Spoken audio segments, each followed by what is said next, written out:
Live from WTVO Rockford and your home team. Eyewitness News at 5 starts now. A pair of teenagers are rushed to the hospital after overnight violence in Rockford. We'll tell you what we know about the condition they're in. A Durand man is dead after last night's crash in rural Rockton. The accident sent 2 other people to the hospital. Investigators released more about what they think happened. And while the school year just ended, educators look ahead to the fall. They're focused on learning how to emotionally support students and each other. Good evening, I'm Eric Wilson. Mimi Murphy is off tonight. 2 teenagers are hurt after a shooting overnight in Rockford. Around 1, police were called to 20th Avenue and 5th Street. They found 2 boys shot. Emergency crews took the teens to the hospital. Police describe one victim's injuries as life-threatening. No word on what led up to the violence. If you know anything about the shooting, call Rockford Police or Rockford Area Crime Stoppers. Winnebago County's coroner releases the name of the man killed in a head-on collision in rural Rockton. He is 75-year-old Russell Moore of Durand. Last night around 8:30, emergency crews responded to Freeport Road for a head-on crash. A pickup truck and SUV collided. Investigators say the truck's driver was headed east when he crossed the center line and hit the SUV. Moore was behind the wheel of that SUV. He was pronounced dead on the scene. The pickup driver and a woman passenger in the SUV both went to the hospital. That passenger was treated and released. Winnebago County Sheriff's deputies are investigating. A Rockford man learns how long he'll spend behind bars after killing a man while under the influence behind the wheel. 67-year-old Tommy Neighbors was sentenced to 5 years in prison. Neighbors pleaded guilty to aggravated DUI resulting in death. In September 2021, 72-year-old Bill Cheers was hit crossing the street near East State and Fairview in Rockford. Neighbors was driving the vehicle that hit Cheers. Neighbors was also under the influence of alcohol and drugs at the time. Cheers died at the scene. Police arrest a Beloit man for several drug charges. He's 39-year-old Jarman Green. Investigators executed a search warrant at his home on 8th Street. They say they found 2 guns. One was stolen. Police also report finding 46 grams of fentanyl, 64 grams of cocaine, and 24 grams of heroin. In Beloit, he is charged with felony fleeing and manufacturing delivering cocaine. There could be more added based on the search. Green also faces nearly 20 charges in North Carolina. He was arrested in South Beloit. He'll be extradited from Illinois to Wisconsin and North Carolina to face prosecution in those states. We have an update on a McChesney Park garage fire we first told you about last night. Police say it's arson. Officers arrested 55-year-old Jeffrey Oliver on the scene. He's accused of residential arson. Oliver also faces drug charges. Police and fire crews were called to the Harbor Oaks home around 6:30 Wednesday evening. Court records show Oliver had barricaded himself inside the garage and threatened to burn the house down. According to a witness, Oliver was experiencing hallucinations after Oliver smoked PCP-laced marijuana and crack cocaine. Police say he set several fires using a propane torch. He then reportedly ran out a back door. They caught him a short time later. He was medically cleared at a hospital before police took him to the Winnebago County Jail. He's being held without bond. Fire crews contained the fire to the garage, but that garage is a complete loss. A couple hours later, Harlem Roscoe crews had to deal with a 3-alarm fire. Around 9, they were called to Curtis Thermal Processing on North 2nd Street. That's just south of Forest Hills Road. Fire and heavy smoke was found inside. The flames reached the roof. Employees were inside at the time. Everyone got out safely. No one was hurt. The fire chief says a piece of machinery overheated. There's no word on how much damage was done. More than 170 educators from all across northern Illinois are at Rockford University for the first of its kind Social Emotional Learning Conference. Nikel Delgado attended one of the panels. Nikel, what did they talk about? Well, Eric, these educators are getting exposed to more than 25 different workshops, diving deeper into things like trauma response, educator resilience, mental health support, and so much more. This type of conference, like it has fit in place, or it could have fit in place 20 years ago, 30 years ago, but that wasn't the focus. You know, we didn't know as much as we know now. Stacy Moore is a middle school teacher at Summit Academy. She sat in on a panel about kids and trauma, training she tells me she wished she had when she first got into teaching.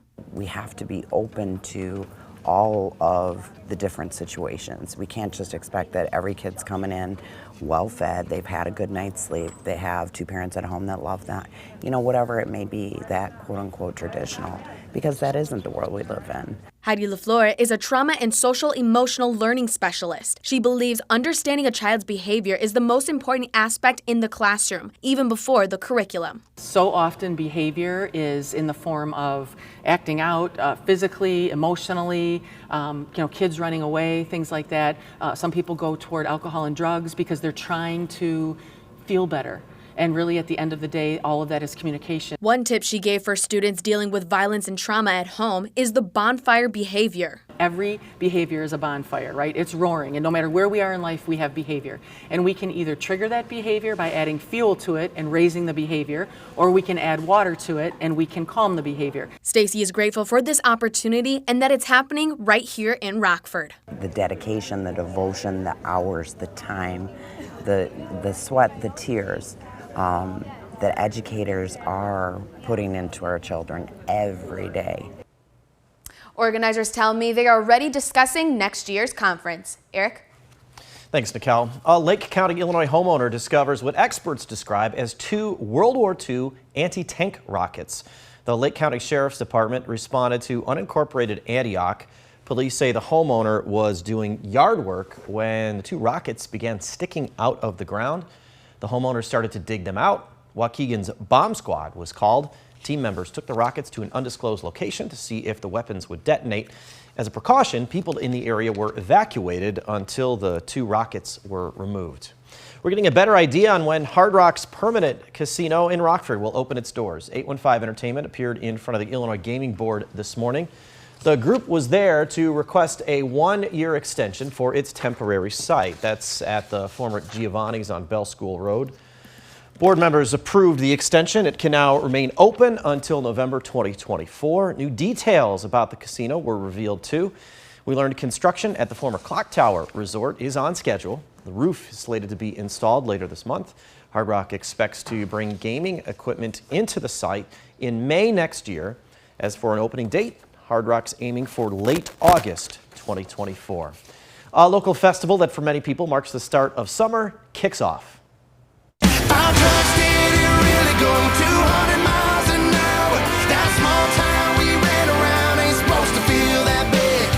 That's one of the first sounds you'll hear during Rockton's Old Settlers Day. Tonight, country star Mitchell Tenpenny will headline. You can now enjoy the carnival rides, which just started a few minutes ago. There's a couple ways you can score a free 4-day general admission pass for Old Settlers Days. The first helps save lives through a blood drive. That's being held at the American Legion on West Main Street in Rockton. You can give blood until 8 tonight. That's thanks to the Rock River Valley Blood Center. You can get a second pass by bringing a pair of eyeglasses to donate. Old Settlers Days runs through Sunday. State Line Diamonds are back home. They're here for a celebration of their accomplishments. Reagan Holgate is live from Emory Air's hangar at Rockford's airport. Reagan, what's Diamonds all about? Yeah, well, things are shining pretty bright here, Eric, and I'm actually standing here with the president of the Founders Commission, Nick Pavlidis. And just tell me, this is a pretty exciting night for you, a pretty exciting year, actually, the first inaugural year of the Founders Commission and of this event. Just tell me about it and why you started it. Well, we started because Rockford's got some amazing stories to tell, some very successful human beings and brands, and we have 3 of them home this evening. They're all back in town, 2 of which are in the building right now, which we're super excited about. And it's really about sharing stories and leveraging amazing success for good. And tell me about those 3 that will be in the house tonight and kind of how you came about picking those 3. I know there's some personal stories there maybe, right? Just a little bit, yeah. So, of course, aerospace and military excellence is synonymous with Rockford, Illinois, and the entire region. And old buddy of mine, Michael Andrews, is a Top Gun instructor, and what an amazing fit there. So Mike's back home to share his keynote presentation and story. Nicole Briscoe's back home from Roscoe, Illinois. She's with ESPN Sports Center, and then Captain Deborah Davis McIvy, also with the U.S. Navy, accomplished military service personnel, is in the building tonight. We couldn't be more excited. And just tell me a little bit more about this gala and what you're expecting tonight and just, maybe how you're expecting to give back to the community. Yeah, we just want people to come and have a great time. This is our first run through, of course, so we've got plans for next year. We've got plans beyond tonight to do some give back programs, as you mentioned, through youth scholarships and maybe a veterans donation as well. So We just want people to have a good time tonight. Let us get through this first production and maybe announce pretty soon what we're going to do next. And we showed there in a bump earlier the Top Gun theme. There's some planes around here. How'd you come to choose that one? Yeah, Top Gun, again, the aerospace military connection to the Rockford community, and Mike being an instructor. He's one of actually 2 instructors that have gone through Top Gun. There's a few others that have gone through that Top Gun educational program as well, but Mike's one of them, and it's just a great fit, and we're on airport grounds, and yeah, we're just happy to be here. Well, thank you so much, Nick. And we're actually going to catch up with Nicole Briscoe, one of the people he just mentioned here earlier. That's coming up at 6, but we'll send it back to you in the studio for now, Eric. Sounds like a great celebration of all things Rockford area. Reagan, thanks. Now, your first warned weather forecast from Chief Meteorologist Candace King. Hazy conditions continue through this evening as we take a live look with our SkyTrack camera out at the Poplar Grove Airport. Visibility actually impacted with that smoke here throughout much of the day, coming down to 3 miles in a couple of spots from Janesville to Galena. And while we will continue with this haze and smoke here through this evening, what you may also notice as we get further into the evening, a lot of times during the evening time, we get a little inversion that develops. So if we get some of that smoke that's trapped underneath that inversion tonight, may actually have a little more of a smoky smell before things clear out. So what happened? What is the difference between yesterday and today? Yesterday we did have quite a bit of haze, but all of that up above. Today it's been down towards the surface. Well, it has to do with this cold front that came through and the sinking air associated with that. So we were able to bring what was up above back down here to the surface. This will begin to thin out a little bit though as we go through the afternoon tomorrow as our pattern shifts going into the weekend. So not a direct flow with our upper level winds coming in from the north, but I do think we are still going to see some haze out there over the next couple of days. 77 our temperature in Freeport, 78 in Rockford, 79 in Rochelle. You are still at 83 in Sterling and staying in those 80s a little further off to the west. Cold front now sits just south of Interstate 88, continues to work on down to the south. With it moving southward, I don't think we have really any chance for any rainfall here for tonight, so our conditions are expected to stay dry. Ongoing severe weather though. Look at that tornado warning in southeastern Michigan. Numerous tornado warnings, severe thunderstorm warnings across the central and southern plains.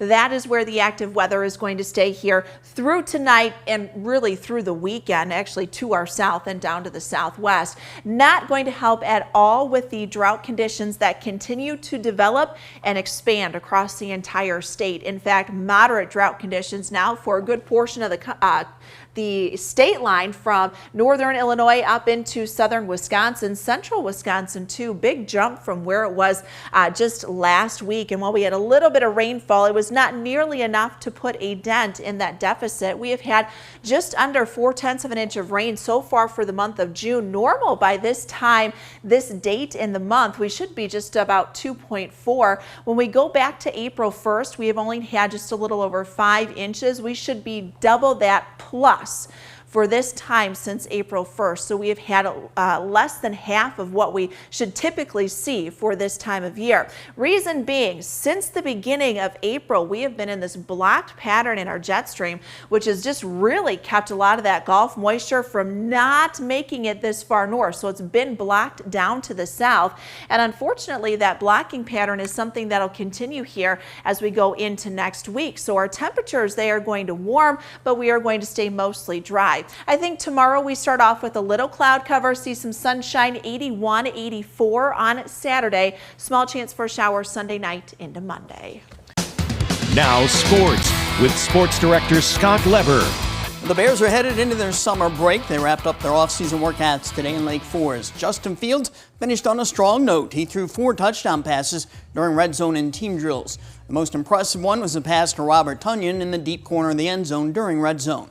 Even though the official offseason workouts are over, Fields says he'll be active with several of his teammates between now and training camp.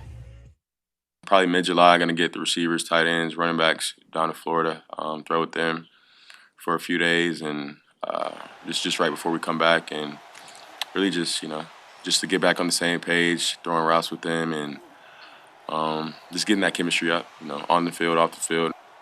In baseball tonight, the Cubs will go for a 3rd straight win over the Pirates. Marcus Stroman will pitch. The White Sox go for a 2nd straight win over the Dodgers. Dylan Cease will start.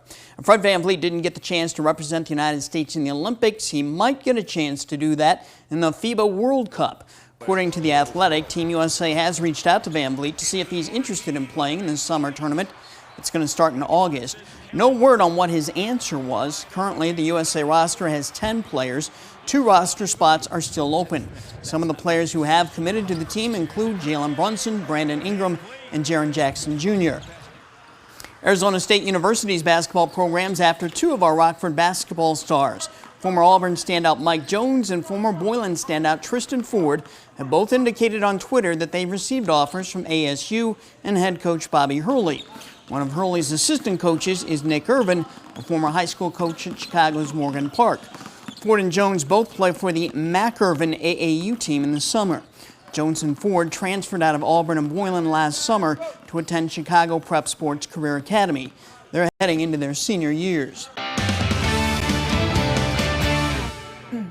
The first Warren Interactive Radar brought to us by Rockford Auto Glass and More. Clear skies, but hazy skies out there for us. Temperatures tonight down into the low 50s, so a little cool start out there tomorrow. We'll continue with the haze as we go through the afternoon. 81 for Friday, warming up into the weekend, mid and upper 80s next week. Candace, your 7-day left us speechless too. Thanks for watching. Stay safe.